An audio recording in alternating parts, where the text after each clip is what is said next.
a Chinese poet, statesman, and warlord, very successful in restoring public order and rebuilding the economy. From a simple man to be honored as the Emperor Wu of Wei, died in Luoyang at the age of 65, failing to achieve his objective to unify all China under his rule. Historicos present. Cao Cao, the King of Wei.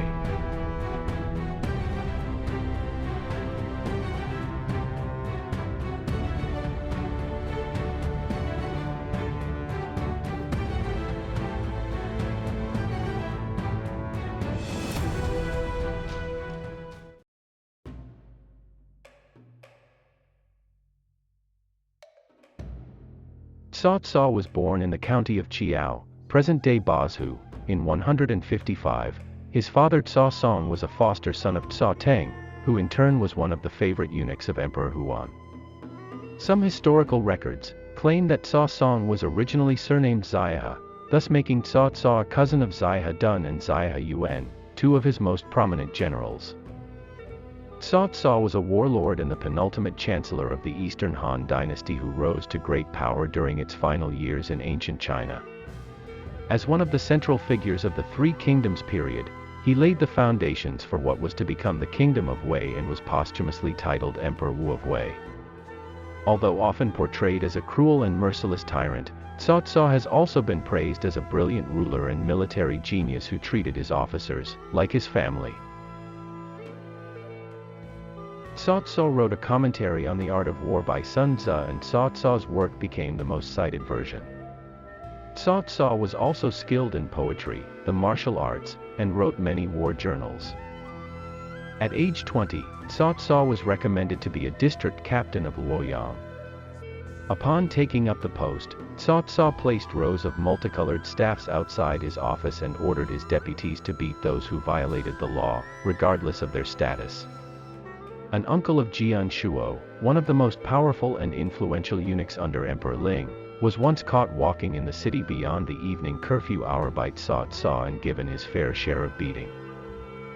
This prompted Jian Shuo and other higher authorities to promote Cao Cao to another position outside the imperial capital, governor of Dunkai County, to remove his management. When the Yellow Turban Rebellion broke out in 184, Cao Cao was recalled to Luoyang and promoted to a captain of the cavalry, and sent to Yingchuan to put down the rebels there. He was successful in his military exploits and was further promoted to governor of Dong Commandery.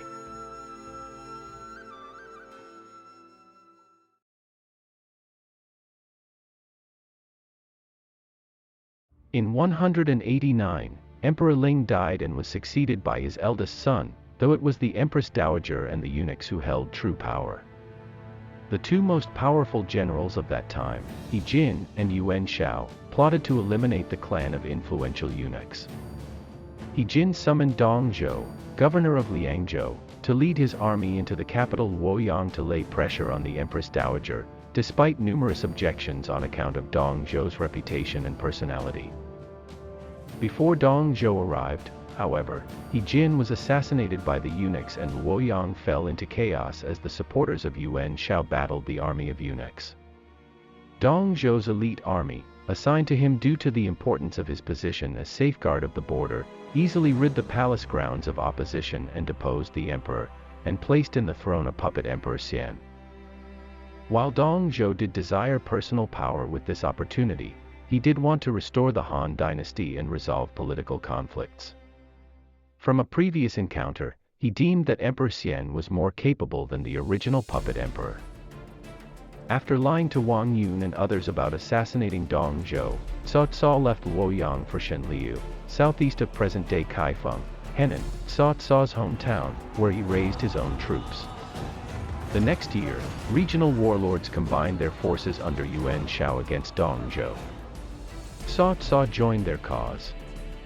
China fell into civil war when Dong Zhou's own foster son, Lu Buletin the Great Warrior, eventually killed him in 192.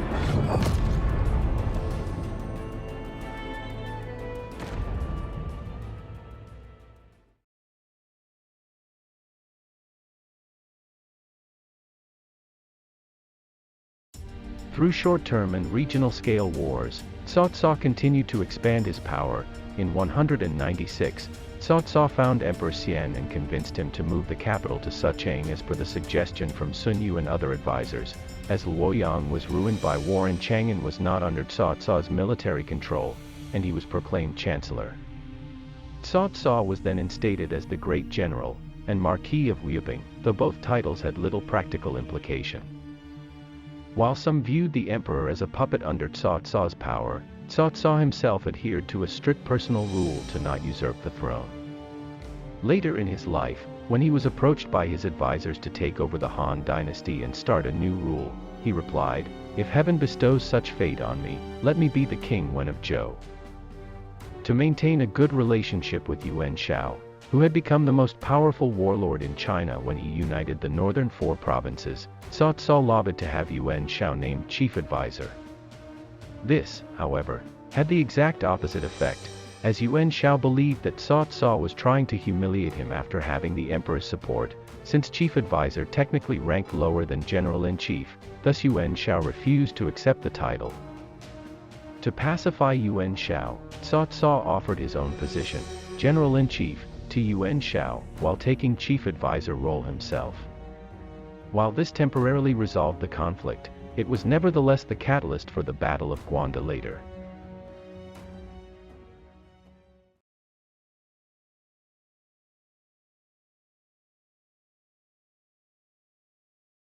In the spring of 200, Yuan Shao, the most powerful warlord of the north, amassed more than 100,000 troops and marched from Ya'an Suchang.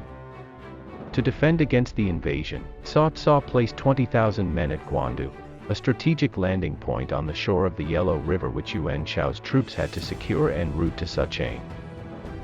Cao Cao managed to disorient Yuan Shao's troops as well as kill two of Yuan Shao's most capable generals, Yan Liang and Wen Zhou. The morale of Yuan Shao's troops suffered a further blow when Cao Cao launched a stealth attack on their food supply, Huacheo. Many more of Yuan Shao's men surrendered or ran away than were killed during the ensuing battle. When Yuan Shao eventually retreated back to Ye in the winter of 201, he did so with little more than 800 light cavalry. The Battle of Guanda shifted the balance of power in northern China. Yuan Shao died shortly after his retreat and his two sons were soon defeated by Cao Cao further in the northern regions of Liaodong. Since then, Cao Cao's dominance in the entirety of northern China was never seriously challenged. The battle has also been studied by military strategists ever since as a classic example of winning against an enemy with far superior numbers.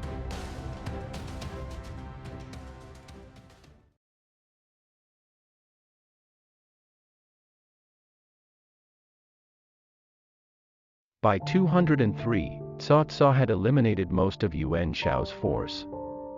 This afforded him more attention on the constructional works within his realm.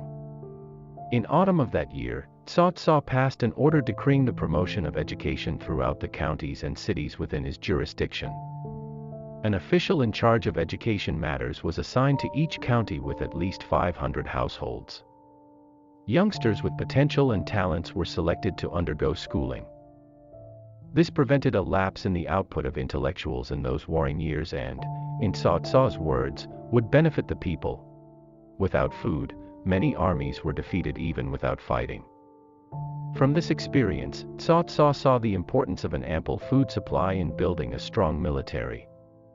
He began a series of agricultural programs in cities such as Suchang and Shenliu. Later, encampments not faced with imminent danger of war were also made to farm. This system was continued and spread to all regions under Cao Cao as his realm expanded. In 213, Cao Cao was titled Duke of Wei, given the 9 bestowments and given a fief of 10 cities under his domain, known as the State of Wei. In 216, Cao Cao was promoted to King of Wei. Over the years, Cao Cao, as well as Liu Bei and Sun Quan, continued to consolidate their power in their respective regions. Through many wars, China became divided into 3 powers: Wei, Shu, and Wu, which fought sporadic battles among themselves without the balance tipping significantly in anyone's favor. In 220, Cao Cao died in Luoyang at the age of 65, failing to unify China under his rule. His will instructed that he be buried in everyday clothes and without burial artifacts, and that his subjects on duty at the frontier were to stay in their posts and not attend the funeral as, in his own words, the country is still unstable. His eldest surviving son Cao Pi succeeded him. Within a year, Cao Pi forced Emperor Xian to abdicate and proclaimed himself the first emperor of the Kingdom of Wei.